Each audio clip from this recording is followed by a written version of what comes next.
Olá pessoal, tudo bom com vocês? Me chamo Anderson Teixeira, estamos aqui em mais um vídeo do nosso curso básico de filosofia. Estamos chegando aí mais um fim de ano. Temos aí praticamente mais um mês e espero adiantar pelo menos os mandatários ainda esse ano para dar continuidade ano que vem. Tem muita coisa para tratarmos aqui. Hoje nós vamos falar aí daquilo que eu chamo de a compleição em corrigimento. Vou explicar o que é isso, etimologicamente falando. Consequentemente, ao lidar com a compleição, temos que lidar com aquilo que eu chamo de sonância, o pemptos, sonante ou assonância. Ou seja, a sonância enquanto quinto ou quinta cor policromática de sufixação ontológica na latência circular. Então, a decapolicromia e os 10 mandatários são coadunantes, um dentro do outro e o outro dentro do um. Então hoje nós vamos trabalhar aí o que é isso que eu chamo de a compleição em corregimento. Então vamos lá. Bom, o quinto mandatário da filosofia quadrante diz respeito a tudo possui. Lembra lá que eu falei que existe o primeiro mandatário, tudo é dado em regulação. Claro, a regulação autotrinitatis, porque nada escapa da trindade, metafisicamente falando. Consequentemente, ontologicamente falando. E tudo, aqui eu estou reverberando o Mário e a lei do 10. E tudo retorna à trindade. É aquilo que eu chamo de o argumento ontotrinitatis. Se tudo é dado em regulação, só é porque tudo retorna à trindade. O argumento ontotrinitatis. Nós vamos chegar nesse último ponto, é um ponto bem importante. E é um ponto altamente teológico. E não tem como fazer metafísica, ontologia sem teologia. Como Aristóteles já nos ensinou a lidar com o motor imóvel, ou o primeiro motor imóvel. Enfim. Então, tudo possui a compleição em corrigimento. Veja, o primeiro ponto para elucidarmos aqui é o número 5. Eu já falei no último vídeo sobre os mandatários e a teoria policromática que os números pitagóricos, claro, os números pitagóricos com a construção ferreriana, elas são autoevidentes. E só repetindo, a metafísica da filosofia quadrante, enquanto metafísica especulativa, está aí sintetizando o Mário Ferreira dos Santos, o Aristóteles, o Hermann Doivel, a sabedoria judaica e o professor Olavo de Carvalho. São aí autores que me influenciam nessa minha sistematização especulativa ontológica. Então, nada que eu estou dizendo aqui é novo. Não estou buscando inovar em nada. Estou buscando trabalhar com uma semântica quadrantizante, considerando esses autores. Então, vou pegar as positividades desses autores e tentar dar uma sistematização a partir da minha voz quadrantizante, a partir da filosofia quadrante. Então é isso que eu estou fazendo. Então, o número 5, a lei de proporcionalidade intrínseca. E se a gente fazer uma retrocipação no último mandatário, nós vamos observar a liturgia, a forma e a unidade. Onde a unidade, de modo antecipante dentro da década sagrada, haverá de ter formalidade ou lei de proporcionalidade intrínseca. E onde a lei de proporcionalidade intrínseca haverá de ter lei da unidade. E onde tem lei da unidade, tem lei da oposição. Se há oposição, há na relação. Se há relação, há reciprocidade, interaturação. Se há interaturação, a forma. E as formas, elas coexistem, ou a forma existe, é assistência existindo, consistindo, persistindo, etc. Cheio de tensões. Há uma tensão na realidade. A tensão, ela não é, vamos dizer assim, um problema. As tensões diz respeito a uma ordem trinitariana. Então Deus criou a realidade e a realidade é crises.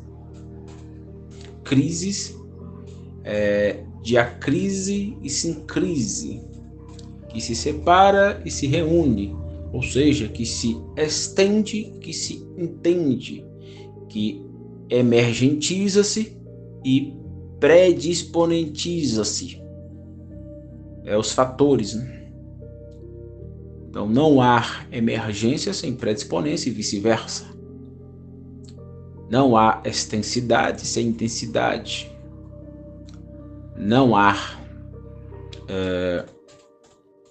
unidade sem relação, oposição, interaturação, consequentemente forma. Eu vou trabalhar as outras leis no avançar do nosso curso.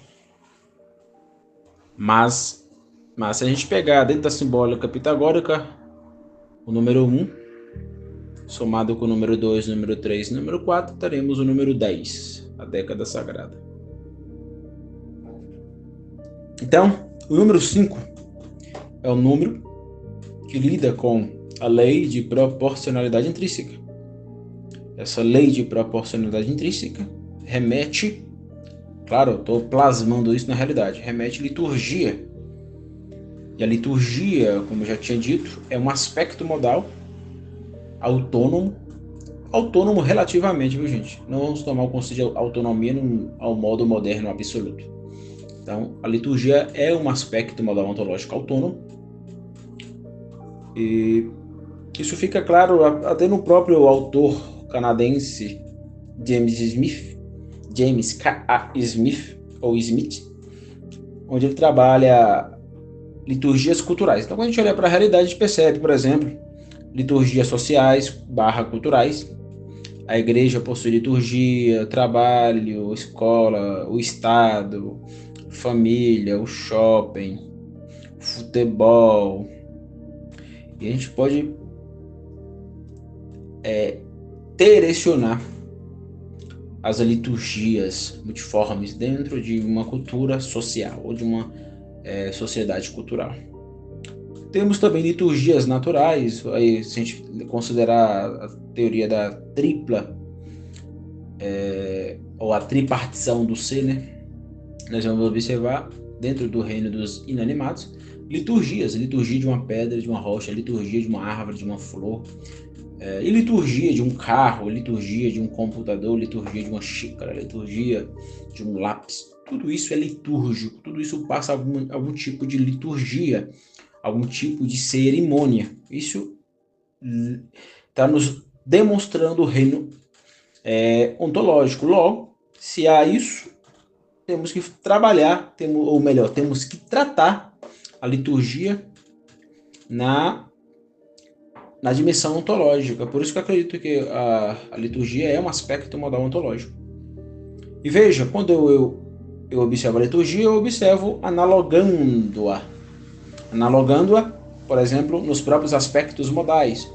Os números são litúrgicos, o espaço é litúrgico, a dimensão movimental é litúrgica, a dimensão física é litúrgica, a dimensão psíquica é litúrgica, a dimensão histórica é litúrgica, a dimensão linguística é litúrgica, social é litúrgica, a fé é litúrgica, a dimensão jurídica é litúrgica. Então a gente vai analogando de modo antecipante e retrocipante, nos momentos analógicos, como diria o Doyle, e percebendo as liturgias. Há também liturgias na década sagrada. Então, quando eu pego o pensamento do Doyle e plasmo com o pensamento de Mário Ferreira dos Santos, eu posso muito bem perceber liturgias de unidade, liturgias de oposição, liturgias de relação e assim sucessivamente. Ou seja, a liturgia ela é existente. Se ela é existente, ela é existente. Se ela é existente, ela é persistente, consistente, subsistente e assim sucessivamente. Também a liturgia da própria substância, pegando aí a dimensão categorial ontológica aristotélica. Quando nós olhamos para a substância e suas categorias posteriores, nós observamos que existe ali liturgias em cada categoria. E claro, a categoria da substância, que vai trabalhar o ente na sua formalidade e atualidade, ou ato e forma, matéria e forma, melhor dizendo, né? Ato e potência. Nós vamos perceber liturgias atrás de liturgias. E assim a gente pode analogar esse campo litúrgico. Então, existe uma liturgia ontológica analogante, existe uma liturgia, por exemplo, no eu outro, consequentemente, pegando aí a axiomática da filosofia quadrante, os princípios axiomáticos, o quadrante é litúrgico. É litúrgico. Dito isso, nós vamos agora para o segundo, ou melhor, o quinto mandamento, que é a compleição e corrigimento. Anderson, o que significa compleição? Compleição é a acatamentabilidade corpora natural, ou corpotural. Eu gosto de usar o termo corporatural, o corpo natural. Mas vamos usar aqui a dimensão corporal. A dimensão corporal diz respeito à acatamentabilidade.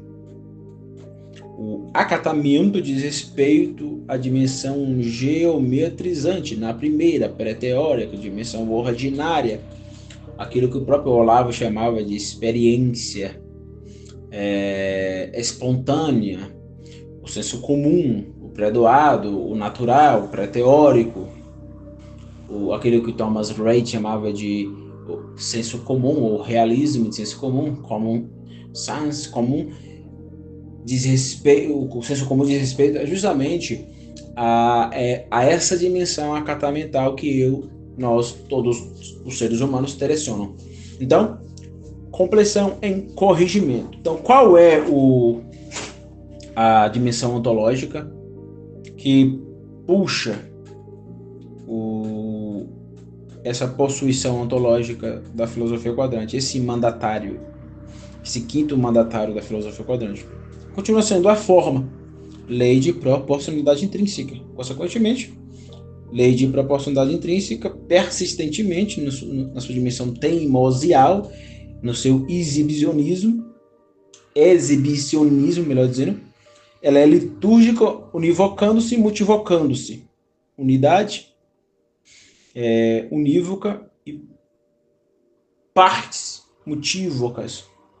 Então, toda coisa disposta que sistematiza-se aí na realidade, formalmente, possui uma proporcionalidade intrínseca, é lei, como diria o Mário. Então a forma continua puxando, só que é uma forma consistente, porque se a gente fosse analisar a forma no quarto mandatário, a forma seria uma forma persistente. Forma que agora, no quinto mandatário, é forma consistente. A consistência diz respeito à sua densidade. Se ela era persistente, o era é em teimosia. Agora, se ela é forma dentro da compleição, ela é em consistência densa, densidade. Então, a compleição em corrigimento. Corrigimento vem de corrigir. Regere, do latim, significa guiar em frente. Esse guiar em frente é o comandar. Regere, reger. Então eu vou reger, eu vou regere algo, guiar em frente, ver um comando consistente e denso enquanto forma de compleição. Regere pode também ter aí algumas variantes. Corrigere, que é o colocar em ordem, que é o adequar, que é o tornar certo. E quem adequa, quem coloca em ordem, quem torna certo o mundo substancial aí que sistematiza-se? Não é o eu. Por isso sempre voltamos ao ponto, o lema, né, da filosofia quadrante: filosofar é ação de submissão. Ou seja, eu não imponho nada. Eu me submeto à realidade ou ao quadrante, né? Porque o quadrante é superior ao meu ratio, à minha episteme, às minhas teorias, às minhas construções teóricas. Então, lembramos do Olavo quando ele disse que devemos exercer a contemplação amorosa no olhar para a realidade confessantemente. Se há um conhecimento por presença, acatamental e intencional, o ar em contemplação amorosa, deixar a coisa ser. Por quê? Porque ela é superior ao eu. Eu já expliquei isso, né? Ela é superior ao eu num simples exercício que eu já passei aos meus alunos. Tente esgotar qualquer acidente de um ente qualquer. Ou melhor, tente esgotar todos os acidentes de um ente qualquer. Você verá que é impossível. Então ali você percebe que a realidade é superior ao seu eu. Como eu já falei, pegue uma pedrinha que você direciona aí agora, tente esgotar os acidentes, todos eles. Impossível. Por quê? Porque você é limitacional. Você é imperfeito. Imperfeito não quedalisticamente, quedalmente, quedalidade. Imperfeito platonicamente falando, ou seja, imperfeito enquanto dimensão relativa. Tudo que é relativo finitiza-se. E tudo que é finito, consequentemente, a sentença que vem a seguir não é ato puro. Logo, somente Deus é perfeito. Por isso, sempre lidaremos ao olhar para a realidade finitizante, para a criação, a criatura, né? Teremos que lidar com a tímese parabólica e a inteléquia. Inteléquia, Aristóteles. Tímese parabólica, Mário Ferreira dos Santos. Então, nada, na realidade, finitizante no contexto beta assumirá uma perfeição plena enquanto pureza. Por isso, nada na realidade é ato puro. Logo, tudo é relativo. Dito isso, o que coloca ordem, o que adequa, o que torna certo, não é o meu ratio, porque eu me submeto. Mesmo tendo a reação, né? A reação da autonomia relativa, eu já expliquei isso. Eu reajo e posso construir, posso agir, posso exercer poder sobre a realidade, posso exercer dimensão crática, né? Que é também um aspecto modal que eu percebi na ontologia do Doyle. Mesmo tendo a reação, eu sei que eu não sou superior. Mas existe o criador da criatura, que é o Deus Trino. Quem dá ordem, ou seja, quem coloca ordem, considerando aqui a etimologia, né, do corrigimento, corrigere, regere, quem dá ordem, quem adequa, quem torna certo a compleição, ou seja, a acatamentabilidade corporal ou corpo natural das coisas, o ente real, porque existem os entes abstrativos, né? Então o ente real, aquilo que eu pego, aquilo que você pega, quem dá ordem é a Trindade, é o Deus Trino. Por isso a filosofia, ou ela será trinitariana, ou ela não será nada. Então, corrigimento vem de corrigir, ou seja, adquirir forma correta. E quem dá a forma correta para a realidade é Deus. Deus, o Deus Trino. É Ele que dá forma correta ao quadrante, vamos dizer assim, né? Ou melhor, a triangularização, eu, realidade, outro. Claro, eu e o outro faz parte da realidade. Mas existe uma relação fenomenológica, sujeito, objeto. Então, eu poderia colocar o eu e o outro e batizar tudo de realidade. Porém, temos a fenomenologia, então temos que fazer a distinção fenomenológica, sujeito-objeto. Eu, não eu, como diria o Mário Ferreira de Santos. Então, por isso que eu faço essa distinção triangulante, eu, triangulante. E, gente, eu tô cansado hoje, aí perdoando aí se eu tô falando uma coisa errada. Mas eu tenho que gravar isso aqui. Então, existe o eu, existe a realidade, existe o outro. E isso só é possível porque existe a fenomenologia, a relação sujeito-objeto. Noesis noema, primeiro vetor decadialético. Então, por isso que eu faço essa distinção. Mas alguém poderia dizer, mas tudo é realidade. Eu sou uma realidade, a realidade extra-mentes existe, e o outro também é a realidade. Então, poderíamos basear tudo como realidade. Sim, não estaria errado. Não estaria errado. Porém, não seria suficiente filosoficamente falando, porque existe a relação fenomenológica sujeito-objeto. Enfim. Então, recapitulando, corrigimento vem de corrigir. Quem adequa, quem torna certo a realidade não é o ratio, não é a mente humana, não é o meu eu, mas é o Deus. É a nous que emanou tudo que existe. O uno trino, aqui é meu prontianismo neoplatônico ao modo cristão agostiniano. Então, o uno trino, na sua infinita potência ativa, nous, emanou tudo que existe, dando ordem, dando corrigimento.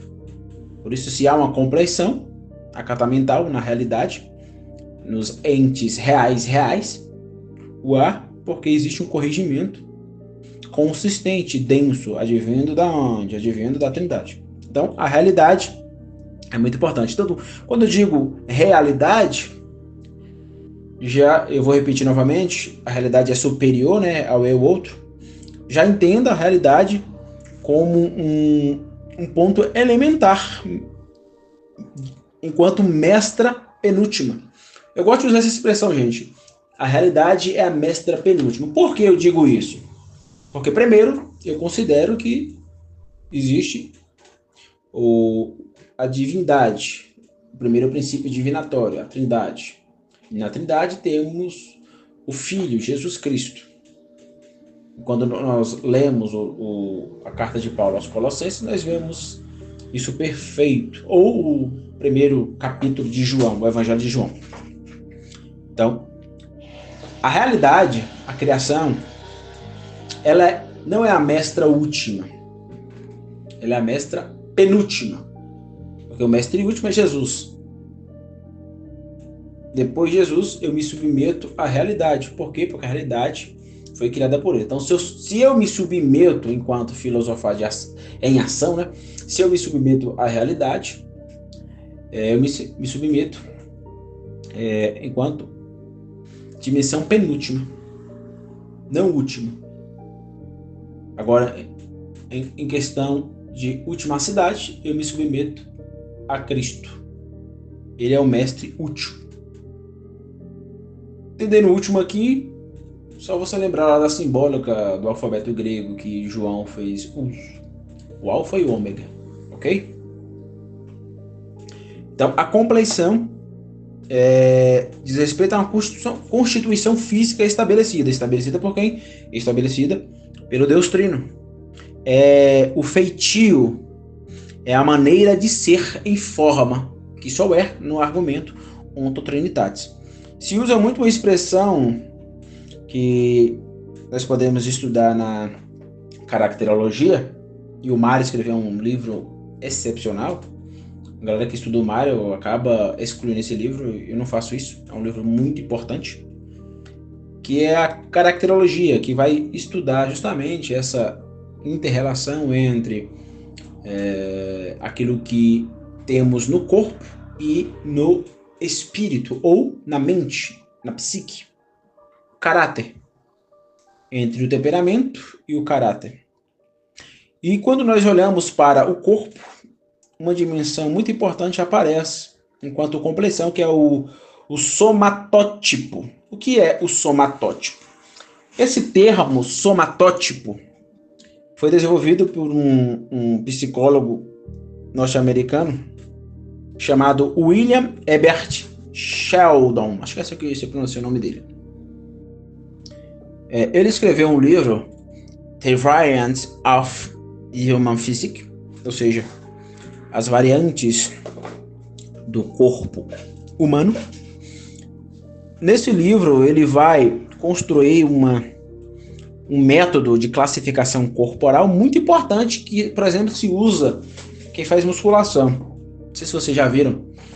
Você é ectomorfo, então faça essa alimentação, tem esse treinamento, treine dessa forma. Você é mesomorfo, você é endomorfo.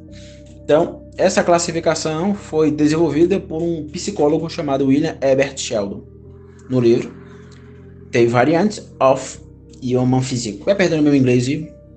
Então, o somatótipo é um método de classificação corporal criado por ele.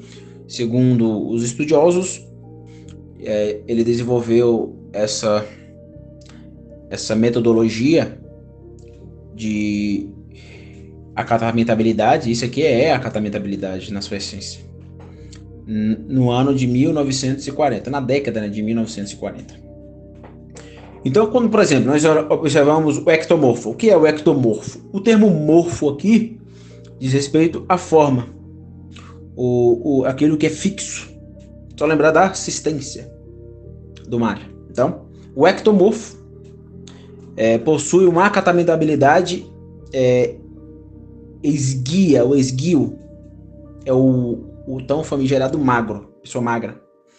Tem o mesomorfo, que é, por exemplo, o meu biotipo, que é nem magro nem gordo.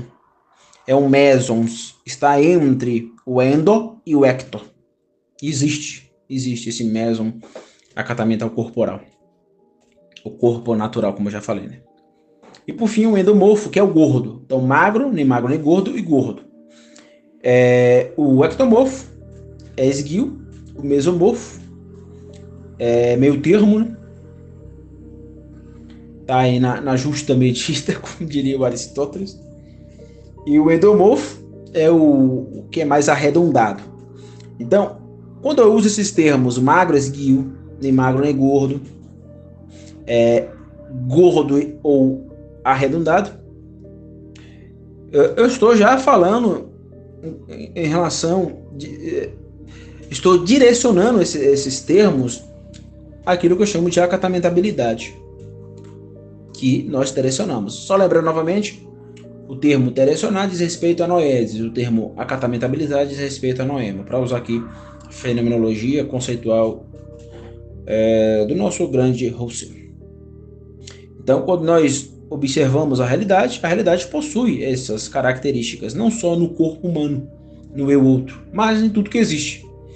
Aí nós voltamos novamente à tripartição do ser. Então, a tripartição do ser possui um somatótipo. Os corpos que existem aí na realidade possuem. Por exemplo, vou pegar aqui alguns objetos. Eu estou com uma caneta nas mãos. Essa caneta, se a gente for usar aqui essas categorias, ela possui um aspecto esguio, ela é magra. Em comparação, por exemplo, à minha xícara. A xícara é mais gorda, é mais arredondada do que a caneta. Tá entendendo? Então, trabalhando aí a questão do semelhante, dessemelhante, nós observamos esses aspectos. É impossível trabalhar essas características sem o semelhante, dessemelhante, o igual, diferente, semelhante, dessemelhante. Então, a gente pode ver até na própria realidade inanimada essas diferenciações. Por exemplo, eu estou com um livro, um calhamaço aqui. Estou com um livro acabei de comprar. Filosofia do Direito de Miguel Reale. É um livraço. E estou lendo, terminando de ler o livro Angústia, de Graciliano Ramos. Ótimo livro, que fala aí sobre a subjetivação do nosso Luiz da Silva. Comparando aí essa acatamentabilidade, essa compleição em corrigimento consistente e densa desses dois livros, eu percebo que, por exemplo, o livro do Miguel Reale é mais arredondado, mais gordo, e o livro do Graciliano Ramos é mais esguio, ou seja, existe uma forma. Então, tudo possui uma compreensão e corrigimento, é uma verdade metafísica dentro da filosofia quadrante, é uma verdade que a gente não pode negar. Por isso que eu estou tratando aqui da forma, a partir do Mário Ferreira Santos, dizendo que a forma puxa essa possuição ontológica. Então, por causa do possuir a compleição, a realidade macro, ela é formórfica. Eu gosto de usar essa expressão. Em vez de usar somatótipo, que está ligado muito à questão do corpo, eu preferi desenvolver uma outra terminologia, formórfica. Gente, eu escrevi isso aqui antes de lidar com a teoria do acatamento. Então, provavelmente, se eu tivesse esperado um pouco, eu não usaria o formórfico, mas eu usaria o acatamental. Mas dá para usar o formórfico acatamental, juntar os dois conceitos, né? Então, tudo na realidade é formórfico, ou seja, a formorfia real é geometrizante. E essa geometrização diz respeito ao ôntico ente, enquanto ôntico real, ou ente real. Então, como eu já falei, a estrutura que puxa esse mandatário, ou a lei ontológica que puxa justamente a forma no sentido pitagórico, porque existe a forma no sentido aristotélico, que está correto. Veja, se eu estou assumindo a unidade, já estou assumindo a unidade. E se eu estou assumindo a unidade fática das coisas que existem enquanto tripartição do ser, eu estou assumindo a acatamentabilidade. E a acatamentabilidade é o quê? É entender que morfé, prota, veste, rilé, matéria. Tá entendendo? É a compleição. Então, eu tomo o termo forma aqui enquanto lei de proporcionalidade intrínseca. E isso aqui se positiva. O Mário, ao dizer isso aqui, não nega o aristotelismo ou o pensamento aristotélico. Muito pelo contrário. O Mário ele consegue beber de todas as positividades filosóficas no seu filosofar. Coisa que eu aprendi com ele e com Doiver também. Então, essa ideia aqui de forma, agora vamos falar de forma não no sentido ferririano, mas no sentido aristotélico. Essa morfé é o molduramento formórfico, geometrizante do real. Se existe enquanto forma, fora. Por exemplo, para Aristóteles, a forma é a essência da matéria substancial. E claro, existe a forma real e existe a forma transcendental, ou formas transcendentais ontológicas. Outra coisa que eu sempre repeti, né? A gente não pode reduzir forma apenas a dimensão pré-teórica. A forma, meu campo é a metafísica, né? A forma possui essa dimensão ontológica. O mundo ideal, isso é Platão, né? O mundo ideal, o mundo das formas, as formas ideais, é a ontologia. Então, a forma possui uma dualidade muito importante que nós devemos assumir aí na escada de Jacó. A forma ôntica e a forma ontológica. Então, se a realidade é uma compleição em corrigimento, ela é sonante. Aí vem o pêmpidos policromático de ciclo de latência, senciente, que é aquilo que eu chamo de sonância. Sonância diz respeito ao quê? Diz Se a gente for pegar na etimologia da palavra sonância, sonante significa melodia sem acompanhamento de vozes. Isso aqui é elementar, eu já falei sobre isso aqui. Logo no início, que filosofar é ação de submissão, ou seja, a realidade não precisa do meu eu. Quando eu desenvolvi isso aqui, eu lembrei de Aristóteles no livro Categorias. E eu sempre repito isso, né? Se desaparece o eu que conhece, a realidade conhecida continua existindo. Mas se a realidade conhecida desaparece, o eu que conhece desaparece. Por quê? Porque toda consciência é consciência de algo, como diria o Edmund Husserl. Então, a sonância, de modo elementar, é a realidade que não necessita das vozes. Veja, a realidade não necessita de você. Não necessita de mim. Quem somos nós? Nada. Por isso tudo volta para a Trindade. Por isso esse mandamento da compreensão e corrigimento é importante para elucidar um ponto tão falado pelos os grandes filósofos da história da humanidade. Então, quando nós observamos o termo melodia, e aqui eu estou sendo bem pitagórico, o arritmos, a música era importante, né, para Pitágoras, e ele trabalhava isso no campo metafísico ontológico, então não estou fazendo nada de louco aqui, não há nenhuma loucura aqui. Então, melodia é entonação. Melodia lida com a combinação de sons harmônicos. Então, música é barulho organizado e harmonizado, compleição em corrigimento. A realidade continua sendo, porque Deus não para, Deus continua criando. A realidade, enquanto sonante, na sua compleição corrigida pela Trindade, corrigida no sentido de torná-la certa, ela é uma organização, uma harmonização trinitariana. Então, se há um eu que acatamenta a realidade e capta teorias, isso é apenas uma captação sem criação, porque o homem não cria nada, apenas capta. O eu, lógico, ao olhar para o mundo ôntico e captar dimensões ontológicas, por exemplo, ele não está criando. Reminiscência, ele está apenas lembrando. Está entendendo? Daquilo que já está, já estava, está e sempre estará na nous divina. Então, o eu que acompanha a sonância nada tem a dizer no sentido de criar. O homem não cria nada. O homem apenas capta. A gente usa o termo, o homem criou isso, criou aquilo, mas filosoficamente está equivocado. Então, a sonância aqui diz respeito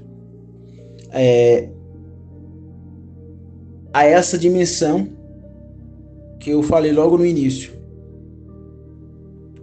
É o adequar, é o tornar certo. Então, a Trindade, vamos dizer, sustenta sem as vozes tudo que existe.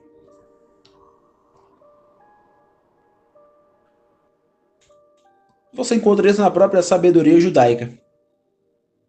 O último ato de Deus foi criar o ser humano. Antes disso, ele criou toda a realidade. Tá entendendo? Veja, eu vou ler novamente aqui. Eu peguei o livro aqui do Aristóteles. Eu vou ler aqui. Eu queria dizer. Se some o quê? Se some o eu outro que conhece, né? Se some, desaparece o conhecimento. O conhecível continua. Se some o conhecível, some o conhecimento. Então, se desaparecer o conhecimento, o conhecível continua. Se some o conhecível, some o conhecimento. Por quê? Porque toda consciência é consciência de algo. Aí eu tenho que me submeter à realidade e nunca achar que vou esgotá-la. Você não irá esgotar a realidade, isso é impossível, impossível. Então, qual é o meu ponto aqui com a sonância? Que a realidade ela é sonante em seus círculos latentes. Temos uma harmonia e não necessita do acompanhamento para poder sistematizar-se, não necessita do eu outro. Mas como há o eu outro, temos que lidar com a desordem que dá o vetorial nessa criação. Aí nós voltamos lá para o Defteros, a ignorância, o Tritos, que diz respeito à circunstância, e o Tetartos, que diz respeito à distância. Isso está refratado em quê? Ou no quê? No sujeito. O Defteros, o Tritos e o Tetartos. O homem é um ser ignorante diante da sua circunstância e existe uma distância ontológica. Então, a sonância é muito importante. Mas quando a gente coloca a sonância em ressonância, em consonância, em dissonância, em assonância, nós percebemos aí a dinâmica fenomenológica, o eu na realidade. E como há a desordem que dá o vetorial, nós vamos trabalhar aí algumas problemáticas. Por exemplo, o que é a ressonância? É o ato ou efeito de ressonar, repercutir determinado som. Em termos filosóficos, a ressonância diante a sonância é repercutir a realidade. E é impossível que eu repercuta a realidade sem desordem. Inclusive na filosofia. A filosofia quadrante ela não é infalível. A filosofia quadrante pode possuir e vai possuir erros. O problema é errar no todo, no macro. Se a ressonância também é a consonância, que é o efeito harmônico entre partes simultâneas. Por exemplo, a verdade ela lida com o eu na coisa, a coisa no eu. O que temos aqui? Temos aqui uma consonância ressonante. Se eu estou repercutindo enquanto ressonância a realidade, eu, consequentemente, estou buscando uma consonância, buscar um efeito harmônico entre partes. Que partes?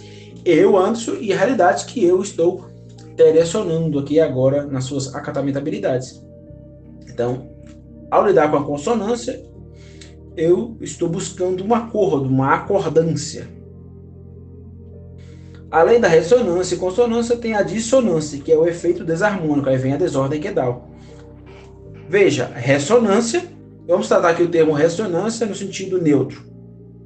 É o ato, o efeito de ressoar. Então, todo ser humano, ao lidar com a realidade, está repercutindo a realidade. E essa ressonância ela pode ser tanto uma consonância ou uma dissonância. Como assim, Anderson? Se há uma consonância, há um efeito harmônico entre partes, onde eu capto a verdade da realidade. Se há uma dissonância, há um efeito desarmônico entre partes, onde eu não capto a verdade da realidade. E, por desordem quedal, eu até desconstruo a verdade da realidade, construindo uma mentira no lugar da verdade. Então, a dissonância e a consonância, elas estão aí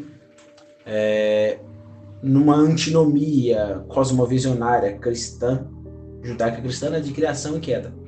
Por isso, necessitamos, para ter uma ressonância consonante, necessitamos da redenção em Cristo Jesus. É que eu estou sendo bem protestante, reformado, viu? E há também a assonância, que diz respeito ao efeito harmônico entre partes repetitivamente. É o repetitivo, ou seja, é assumir aquilo que outros já consonaram, a consonância. Então, por exemplo, se eu digo que Aristóteles está correto, eu estou acionando, há uma assonância com Aristóteles, porque a consonância ressonante entre Aristóteles e a realidade fez com que verdades pulassem, saltassem, saísse do não conhecer para o conhecer. E, consequentemente, eu abracei aquela verdade. Então, toda vez que eu vejo alguma positividade, toda vez que você vê uma positividade filosófica num filósofo e você capta para si, já entenda isso, que aquele filósofo possuiu uma ressonância consonante, porque ele captou uma verdade harmônica. Então ele repercutiu, ao repercutir, houve o efeito harmônico entre partes. Ou seja, aquele filósofo, por exemplo, Aristóteles, captou uma verdade da realidade. Consequentemente, houve uma assonância. Haverá dissonância? Sempre haverá, porque ninguém acerta. Não existe filosofia perfeita. Então a dissonância sempre acontecerá, porque somos imperfeitos. É o princípio da desordem que dá, é o pecado original. Então a dissonância sempre aparecerá. Mas a dissonância não pode ser macro, como acontece na modernidade. A dissonância tem que ser micro. Eu tenho que buscar errar, ou melhor, buscar acertar no macro. E se houver algum erro, deve ser pequenos erros, não grandes erros. Tá entendendo? Então esse é um ponto muito importante. Muito importante. Então esse quadrante aqui da sonância é muito importante, porque se há um res, um com, um dis e um a, é relação fenomenológica. Quando eu uso o conceito, tiro a sonância e coloco esses prefixos, né? Ressonância, consonância, dissonância, assonância, eu estou trabalhando a fenomenologia. Aqui é a dimensão fenomenológica. Claro, uma fenomenologia que tem suas implicações metafísicas, ontológicas, cristãs. Tá entendendo? Mas é uma verdade muito importante. Então, não tem como lidar com a compreensão e corrigimento sem a assonância, consequentemente, sem a ressonância, consonância, dissonância e assonância. Então, é isso, pessoal. Até o próximo vídeo. Tchau, tchau. E para terminar, gente, vai me perdoando aí alguns erros. Eu gravei aqui de uma vez só. Se passou algum erro aí, vai me perdoando, é o cansaço, ok? Então, que você analise tudo e resenha o que é bom. Vai me perdoando qualquer coisa. Próximo vídeo nós iremos tratar sobre o sexto mandatário da filosofia quadrante, que é aquilo que eu chamo de presença em melhoramento. Vai ser bem interessante esse episódio, porque nós vamos trabalhar algumas questões como, por exemplo, a reciprocidade, a ação e o aspecto crático. Reciprocidade, Mário Ferreira Santos. Ação, nosso grande Aristóteles. E dimensão crática, o Doivre. Na verdade, o meu ampliar do Doivre, porque eu acredito que o aspecto modal ontológico crático é um aspecto autônomo. O Doivre não via o poder ou a cratia como um aspecto modal. Eu já vejo. Então, na verdade, vai ser eu falando, não o Doivre, né? É o meu ampliar do pensamento do Doivre.